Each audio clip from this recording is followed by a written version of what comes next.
Good evening. Welcome to this evening's Yukon City Council and Yukon Municipal Authority meeting. It's February 17th, 2026 at approximately 7 p.m. We're gathered here in City Council chambers in the Centennial Building at 12 South 5th Street in the great city of Yukon, Oklahoma. Madam Clerk, could you please call the roll? Brian Pillmore. Here. Jeff Wooten. Here. Shelley Selby. Here. Adam Shriver. Here. Rodney Zimmerman. Here. At this time, we'll have our invocation delivered by Pastor Woody Burpo of Family Church. Would you please rise as you're able?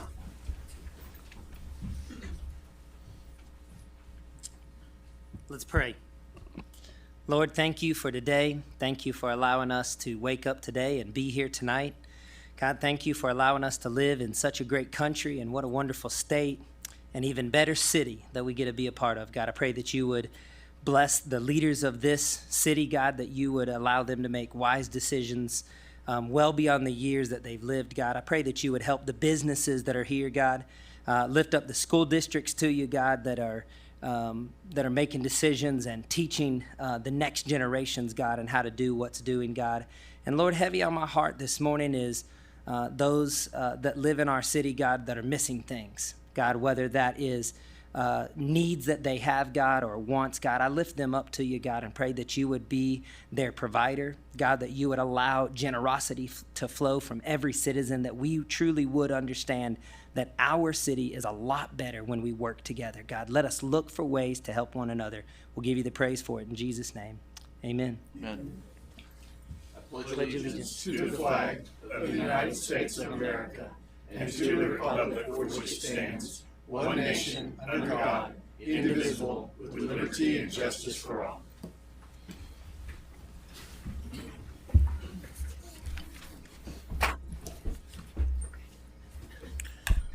At this time, we'll recess as Yukon City Council and reconvene as Yukon Municipal Authority. We'll take up the YMA consent docket. The city manager recommends a motion to approve the minutes of the regular meeting of February 3rd, 2026, and approval of work order number 3 to the master agreement for professional services for on-call services between the City of Yukon and Garver, LLC. Do I hear a motion? So moved. Do I have a second? Second. Any discussion? Seeing no more discussion, Madam Clerk, could you please call the vote? Wooten. Yes. Selby. Yes. Shriver. Yes. Zimmerman. Yes. Pillmore. Yes. At this time, we'll recess as Yukon Municipal Authority and reconvene as Yukon City Council. Beginning with the Yukon City Council consent docket. This item is placed on the agenda so the Yukon City Council, by unanimous consent, can designate those routine items they wish to be approved by one motion. Should the council determine that any item cannot be approved by unanimous vote, that item will be removed from the consent docket and considered separately. The city manager recommends a motion that will approve the minutes of the regular meeting of February 3rd, 2026, payment of material claims in the amount of $971,809.86, approval of the items on the surplus list, and authorizing their sale, trade, donation, or disposal as recommended by the Technology Department. Approval of budget amendments 24-25 for fiscal year 2025-2026 to reallocate existing capital improvement funds for the lawn at the library project, to reduce the fire pest capital improvements contribution, and to retain $10,000 for a new electrical panel at the fire department training tower and replacement of gym equipment at the fire station. Approval bid from Air Technologies in the amount of $85,720 for the emergency replacement of a 1962 model boiler at City Hall as designated in the fiscal year 25-26 budget and recommended by the Public Works Department. Approval of work order number 3 to the master agreement for professional services for on-call services between the City of Yukon and Garver, LLC, as presented in the Yukon Municipal Authority. Discussion and possible action to approve ordinance number 1486, an ordinance of the City of Yukon, City of Yukon, Canadian County. Wait. Sorry, That's 7. that's a bad cut and paste error on my part. I'm sorry. Strike that. Just finish with item F, approve work order number 3 between the City of Yukon and Garver. Do I hear a motion? So moved. Second. Any discussion? Mr. Deckard, we can't squeeze a few more years out of the 1962. That is up for auction to the nearest plumber who would like to have a historical monument. Very good. Thank you, sir. Any other discussion? I'm pretty excited to see the lawn of the library installations going on. I don't know if anybody else has driven by and walked around it, but I think it's a great addition, and I know that parents and kids and citizens alike are going to enjoy it. Seeing no more discussion, Madam Clerk, could you please call the vote? Wooten, Yes. Selby, Yes. Shriver, Yes. Zimmerman, Yes. Pillmore, Yes.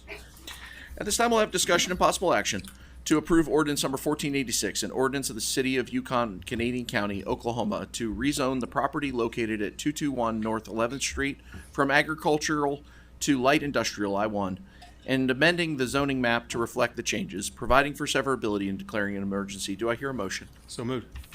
Do I have a second? Second. Any discussion? Sir. Council, good evening. Braden Schaefer with Grafton Toll representing the applicant. Before you is a application to rezone, and a couple items down is for a preliminary plat. The goal of this development is to take a fairly unique piece of property, it's 100 feet wide by about a half a mile long, and turn it into something usable, something that brings benefit to the city. Looking at doing an office warehouse type development. It will go in phases. So the first phase will kind of be the first about 500 to 600 feet to where there is currently a creek crossing, and then the second or third phase will be continuing west from that point. Happy to answer any questions that you guys might have. It does come with recommendation for approval from Planning Commission. So how wide is this property? It is 100 feet wide. What can you build there? So that's why we're proposing this office warehouse style development. We looked at the possibility of potentially, kind of like a residential, but it's just not wide enough to fit a lot and a private street. And so that's kind of where we came to this conclusion that this was a good fit, where we could fit an access drive down the north side of the property, and then fit those buildings to the south. Yeah, I know this is to the north of that, then we have Taylor Park and all of that in a floodplain. Putting that much cement in, what's that gonna do? So we have plans to mitigate all of the runoff to ensure that any development that we do, that we're reducing that proposed runoff back to historic rates. So that will all be included as a part of the final plat submission and how we handle the stormwater. And the Planning Commission, I thought they looked at that, didn't they? Yeah, you guys discussed that in depth, if I remember watching the video. Yes, so the way that we're planning to do that, the property drains pretty much straight from south to north.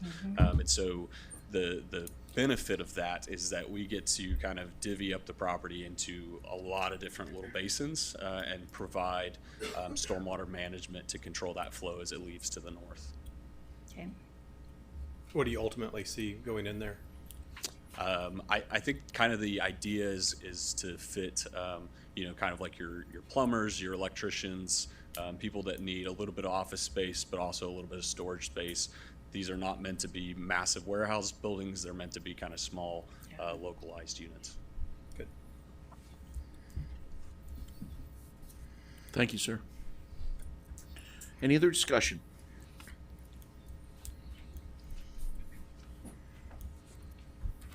Amy McAllister, 14175 West Highway 66.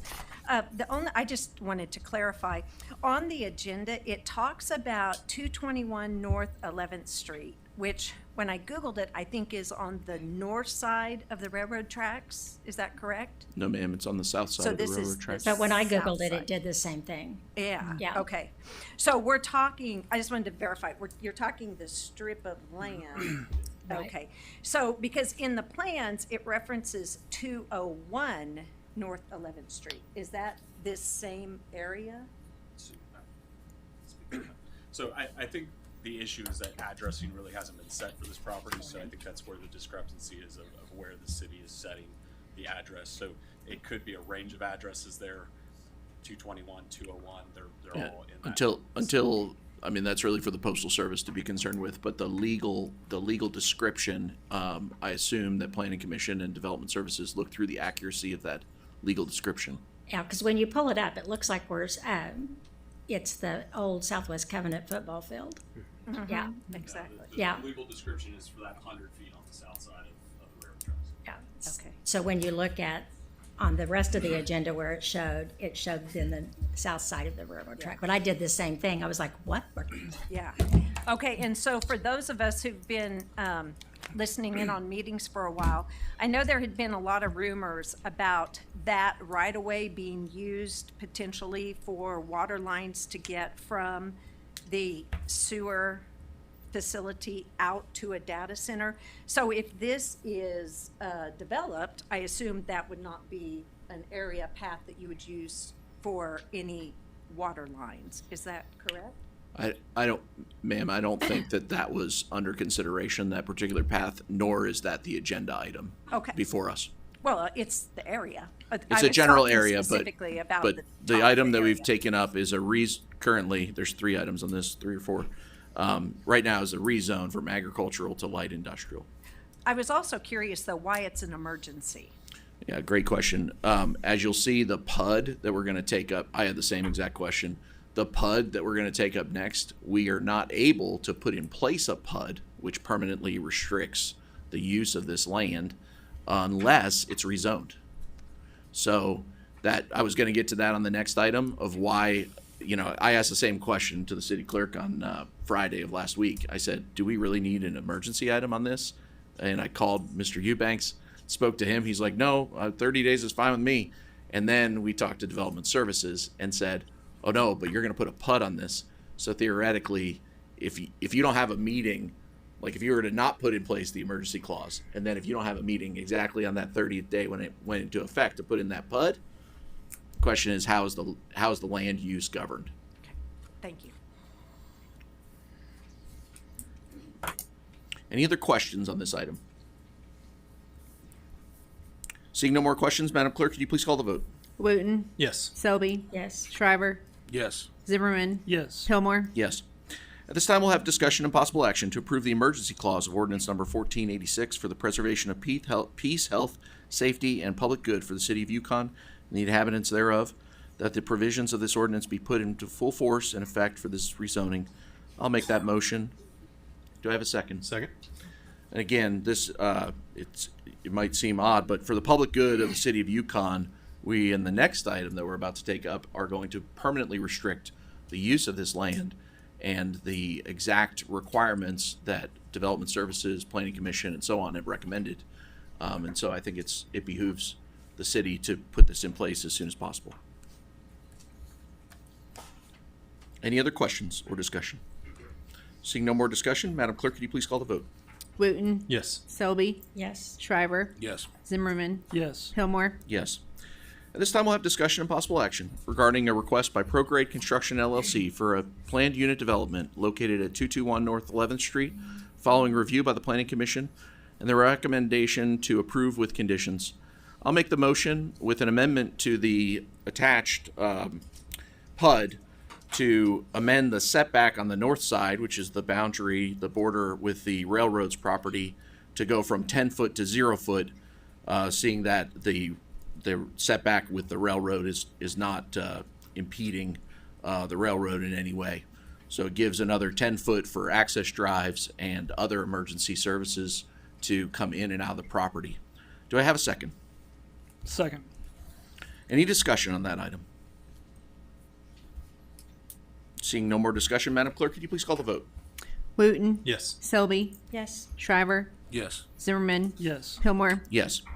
At this time, we'll have discussion and possible action regarding a request by ProGrade Construction for a preliminary plat located at 221 North 11th Street, following review by the Planning Commission and their recommendation to approve with conditions. Do I hear a motion? So moved.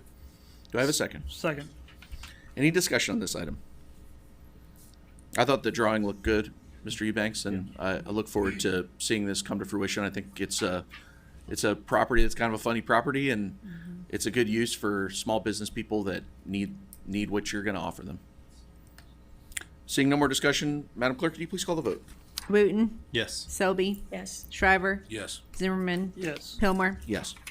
At this time, we'll have discussion and possible action to approve Resolution 2026-04, a resolution of the City of Yukon, Oklahoma, the city, declaring the intent to consider approval of a project and creation of a tax increment district to include, under Local Development Act, directing preparation of a project plan, appointing a review committee, directing the review committee to make findings as to eligibility and financial impact, if any, on taxing jurisdictions and business activities within the tax increment district, directing the review committee to make a recommendation with respect to the proposed project plan, directing the Yukon Planning Commission to make a recommendation with respect to the proposed project plan, and containing other provisions relating thereto. Do I have a motion?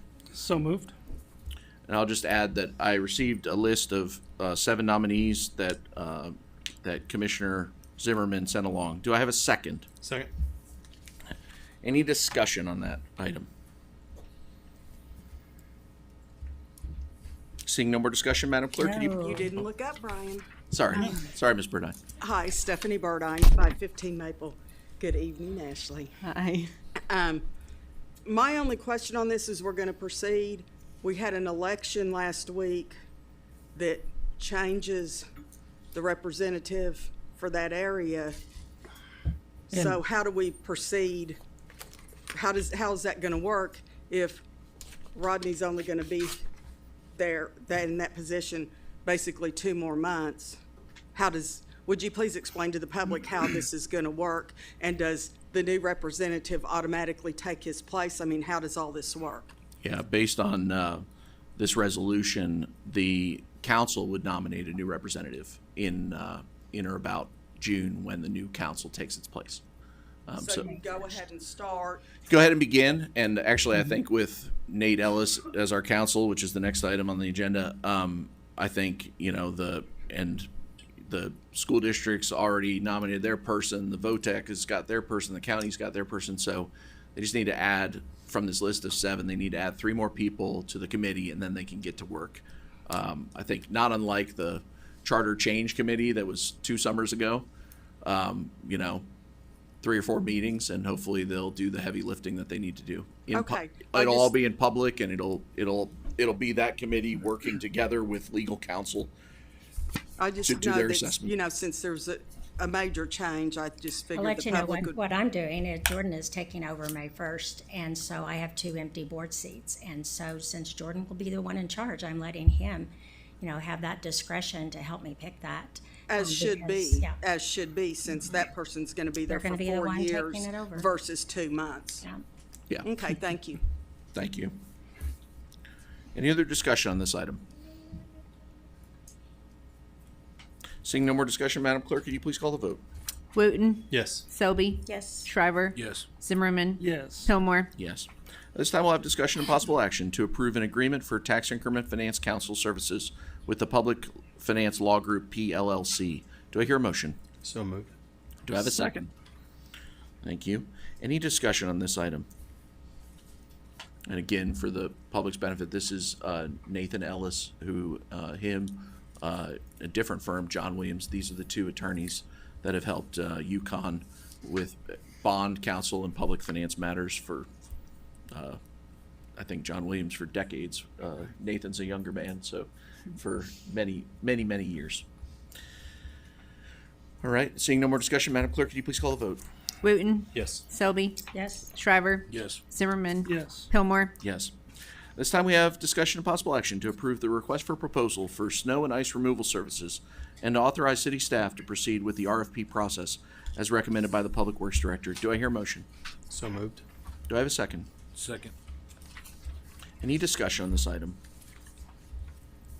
Seeing no more discussion, Madam Clerk, could you please call the vote? Wooten, Yes. Selby, Yes. Shriver, Yes. Zimmerman, Yes. Pillmore, Yes. At this time, we'll have discussion and possible action regarding a development agreement and site access for the property located at 11200 Northwest 10th Street, including but not limited to consideration of a 3rd curb cut, right in, right out only, and direction to the city manager as deemed appropriate. Make a motion to approve the 3rd curb cut, which is designated by item number 3 on the map that's included in the packet. So curb cuts 1 and 2, which were approved previously, and now this one, number 3. Curb cut number 4 was not approved, along with, and not illustrated on the map, deceleration and acceleration lanes for all of these entrances and exits of this site. Deceleration lanes and acceleration lanes being 1 lane on the side of 10th Street here. And I make a motion to approve that 3rd curb cut pending the signature of this development agreement, which is included in the packet. Do I have a second? Second. Any discussion on this item?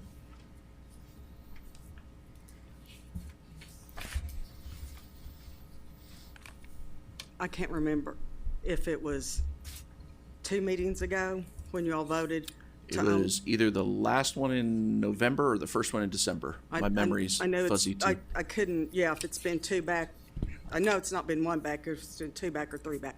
Okay, you all were so concerned about traffic and all, and now, all of a sudden, we have a motion for a curb cut.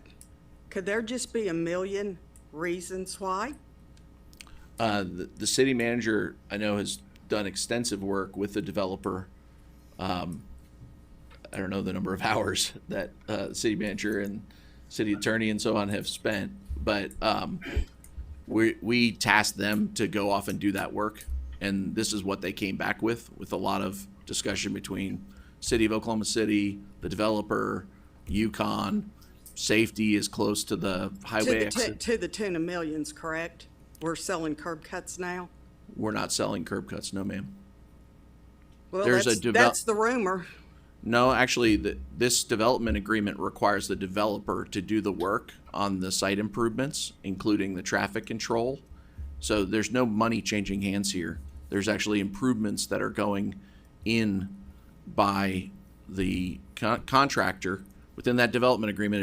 If you'll read that development agreement, they're required to meet the specifications outlined and to put in these, and the city has to review and inspect what their contractors have done to put in the lights to the city specs, put in the lanes, put in the traffic lines and all that fun stuff. And Part so of it only the was- city manager and only the city attorney have been in on these discussions. I got a few phone calls from council persons in OKC. Part of it was they did the traffic study and we didn't do one. So by law, we have to go with what their traffic study recommended. And that's what the traffic study recommended. Was for the three curb cuts. Okay. So And- that just takes us back there. And you're saying no money's being exchanged for this? So That's the what record, what the correct? development agreement, and I won't go into it at length because it's, I think, a 7 or 8 page agreement. I read it this afternoon. It outlines the developer doing that heavy lifting, doing that construction work, and the city has inspection authority to accept that. And in the meanwhile, there's actually going to be a bond. I'm not sure the particular kind of bond, but a bond that will be placed as financial security that says the developer will do this work. If they don't do this work, the city could call that bond. But we fully expect that this developer will do this work as agreed. Okay, but you have talked to Oklahoma City about it too then, Brian? I received a couple of phone calls, one from a council member and one from Economic Development Authority, about a week and a half ago. Okay, and were you all in discussion with Home Depot on anything that pertains to them coming to this area? Yeah, last May, for the benefit of the public, last May, the city manager and myself visited with Home Depot, but that was May of 2025, so almost 9-10 months ago. Okay, thank you. Thank you, ma'am. Any other discussions on this item? Seeing no more discussion, Madam Clerk, could you please call the vote? Wooten. Yes. Selby. Yes. Shriver. Yes. Zimmerman. Yes. Pillmore. Yes. This time we'll have discussion and possible action to approve resolution number 2026-05, a resolution of the City of Yukon, Oklahoma, authorizing the execution of a lease purchase agreement by and between PNC Bank, National Association as lessor, and the City of Yukon as lessee, in an amount not to exceed $998,842 for the acquisition of a fire engine, authorizing the execution of all necessary documents, and providing for other matters related thereto. Do I hear a motion? So moved. Second. Any discussion on this item? Didn't we just do this? We approved the purchase of the fire engine, I believe, but we did not approve the financing structure for Okay. this. This is actually within our budget. Thought we were getting two. Yeah, it's within our budget, and actually for this year's budget, it's significantly less, which is why we did that budget Okay. amendment in the consent agenda, because the big first payment of this lease will be in the next fiscal year. Okay. Any other discussion? Madam Clerk, could you please call the vote? Wooten, Yes. Selby, Yes. Shriver, Yes. Zimmerman, Yes. Pillmore. Yes. At this time, we'll have discussion and possible action to approve an agreement between the City of Yukon and SCH Inc., LLC, DBA Schwartz Strategies, LLC, for consulting services on legislative developments and business development opportunities in the amount of $4,000 per month. Do I have a motion? So moved. Do I have a second? I'll second this item. Any discussion on this item? Can you tell me exactly what will be done? Like on legislative developments, I guess I'm concerned because we have OML who sends out weekly updates on legislation, and also I get text updates on when to contact my senators and representatives. ACOG does the same thing. So what legislative developments are they going to be updating us on for $48,000 a year? Mr. Deckard, is Damien here? Or, Colby's here. oh, Mr. Schwartz. Thank you, Mr. Mayor, Council. City the size of Yukon, I would say like cities, have their own individual representation beyond OML. I work with OML, Mr. Fina and Leslie Blair closely on other things, but I would say, Broken Arrow, Edmund, Guyman, they all have, Shawnee, they all have individual representation, because there's going to be times when you're not always going to be in agreement with OML. And so this, in essence, would specifically allow you to have your, city leadership council directive. I guess I just see OML as they contact us and ask us what we want. I've talked to several cities surrounding us. They don't use somebody like this. What this just tells me is that we're moving away from OML and ACOG, and I'll hate to see that happen. Councilwoman, appreciate the comment. I don't believe that's the case. We'll sit and watch, yeah. I'm not against you, Yeah, no. because we were going to get out last year, yeah, so, There's been no discussion about getting Okay. out with OML or ACOG. so- okay. I just Matter- know that if you're involved And no in them, plans of- I get text messages all the time from them that say, hey, contact your representative, contact your senator right now. I read weekly everyone that's coming up to speak. I get you guys can get these same emails that I get. So I don't know if you're not getting them or what. So, thank you. Yes, Thank ma'am. you. Any other discussion on this item? Seeing no more discussion, Madam Clerk, can you please call the vote? Wooten, Yes. Selby, No. Shriver, No. Zimmerman, Yes. Pillmore. Yes.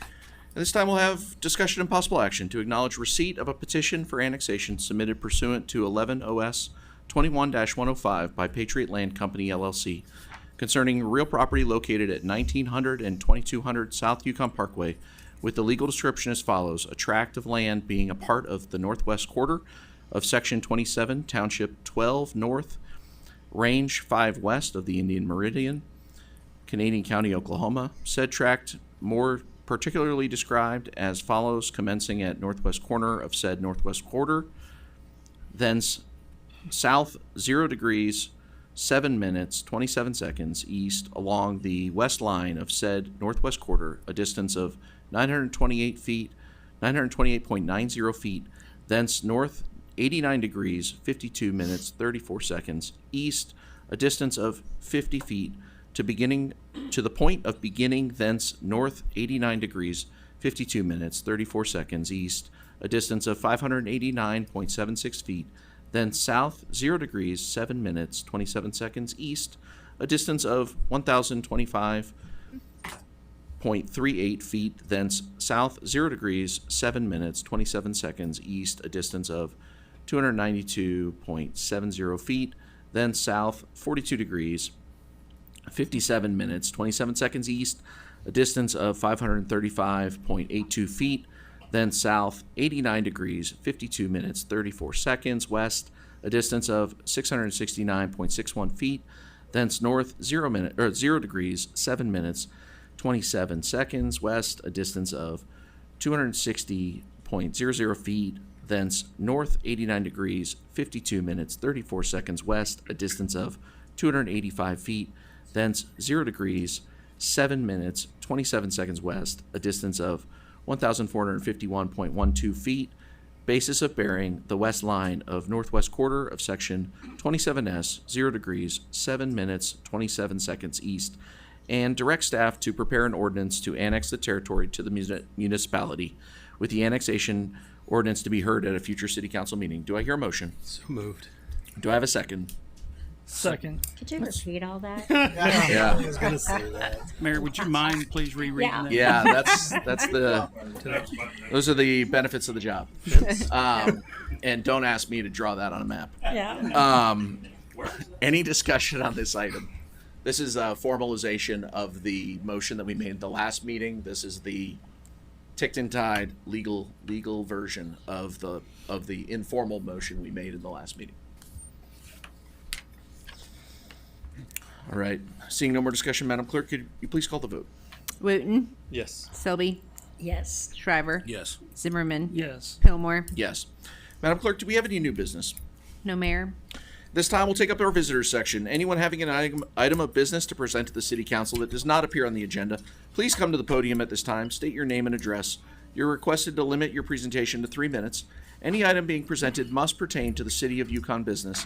The Oklahoma Open Meetings Act prohibits the City Council from taking official action on requests made during this portion of the agenda unless otherwise noted on the agenda. Do we have any visitors that would like to speak?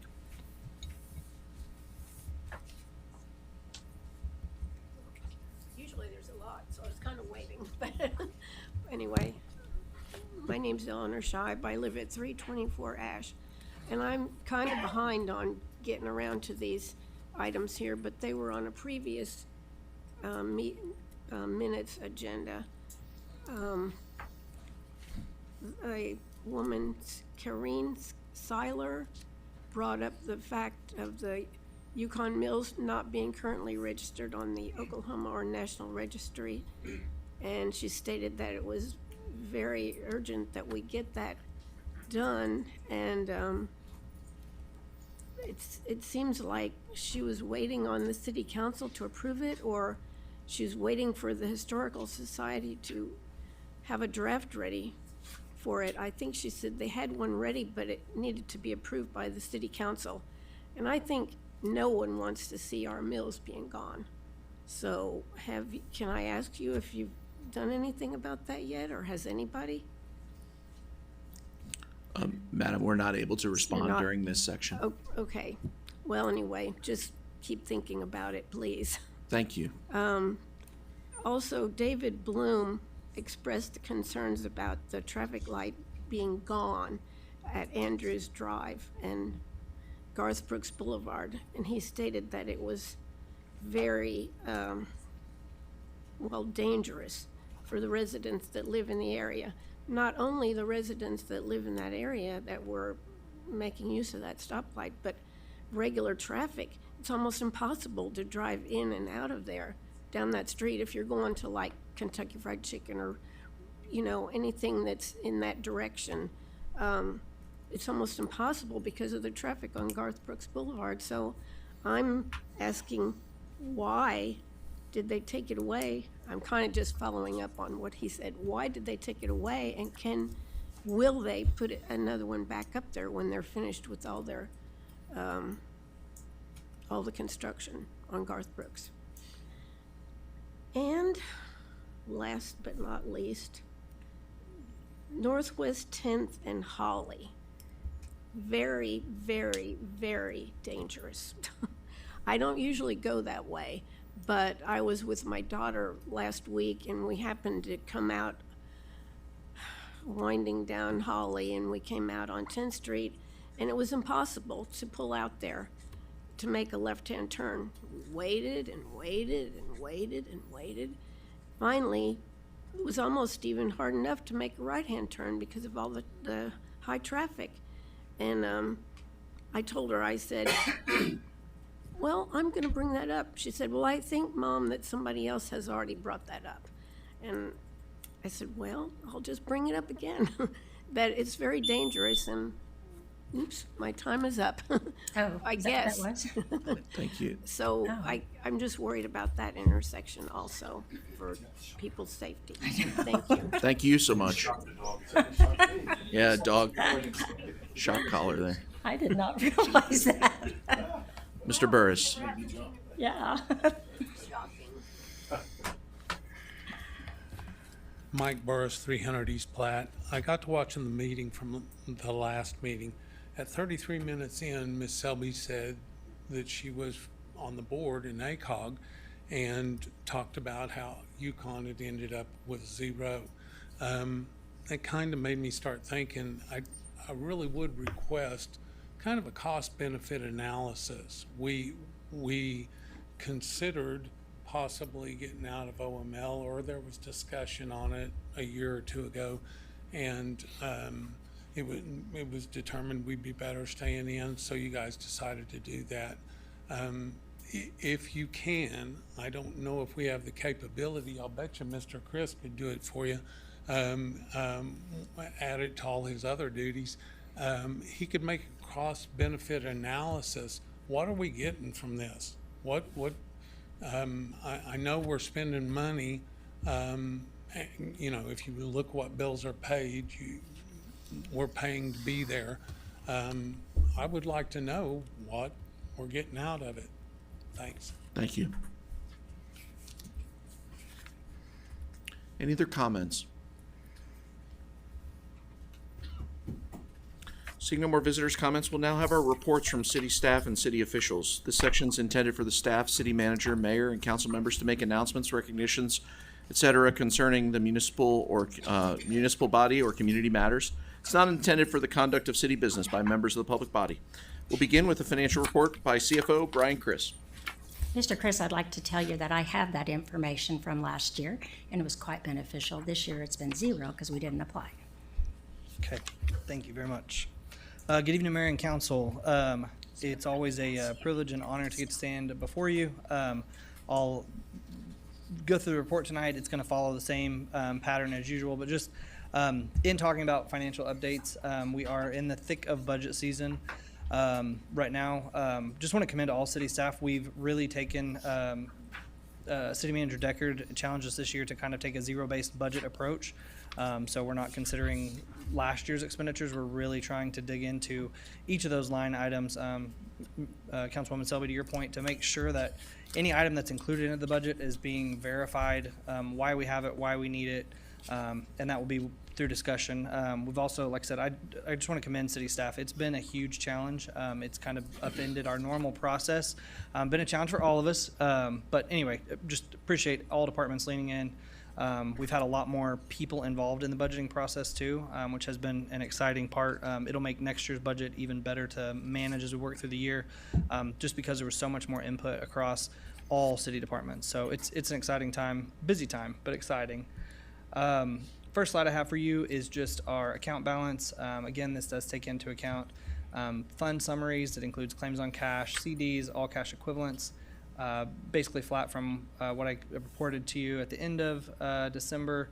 $58,530,437 is our current total balance.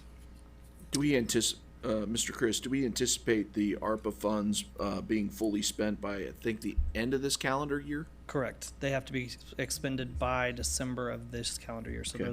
that $2 million, I believe, will be expensed. Yep, that's correct. Sorry, the next slide is sales tax. The month of February, we received $2.3 million. Relatively flat, down slightly for the year, 2.43%. Again, we kind of see ebb and flow here. It's why all the new development, all the sales tax opportunities that we can have are so vital to the city. Just a kind of pictograph. Like I said, you can see not huge swings, not huge changes. Those monthly from left to right, our current month, towards the right are years past those same consecutive months, and then year to date those figures. The next slide is use tax. I know this one we've been talking about a lot. This month is another anomaly for us. $615,000 received versus $497,000 last year. Year to date, that brings us up nearly $100,000, 5.81% increase year to date over last year, same time period. I have not got to deep dive through this. A cursory review, it looks like just our normal payees that we receive this from. As a reminder, use tax is the money we received for goods that are brought into city limits but not necessarily purchased here. So a lot of times online retailers, delivery services, things like that. But again, nice to see that number increasing. February's deposit should cover December use tax period.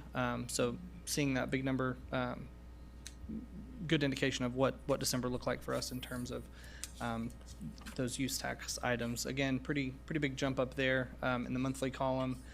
Year to date, you can kind of see a gradual trend, just kind of as our spending habits as society change. We're all a lot more likely to order online and deliver than we have been in years past, and that trend continues. Other taxes, gas and tobacco, $17,385, basically flat for the year, $1,600 down. Of note, Caleb, I'm going to say the wrong one. It's the gas tax, correct, that we haven't received. So the gas tax that's included in there, this occurred last year, if you'll remember, at the same time period. We have not finalized our financial audit yet. We changed financial audit firms this last year. Crawford is working on getting all of our financial documents together. We expect that to be here in hopefully within the month to get started on that audit process. Once that occurs, we will receive those funds. But I did display the full amount of funds. So you're accruing for those receipts? Correct, yes. Great. Franchise fees, this is year-to-date through January 2026. We're 58.33% through the fiscal year. Just an overview, 64.2% of our budget year is what we've taken in for our franchise fees. So trending really, really well there. Revenue summary by type. This just kind of breaks out the general fund revenue summary types. Again, 58.33 through the end of January 2026. 57.46 is what we're trending year to date. So within a percentage there still. Very, very glad with how we're looking there. General fund expenditures.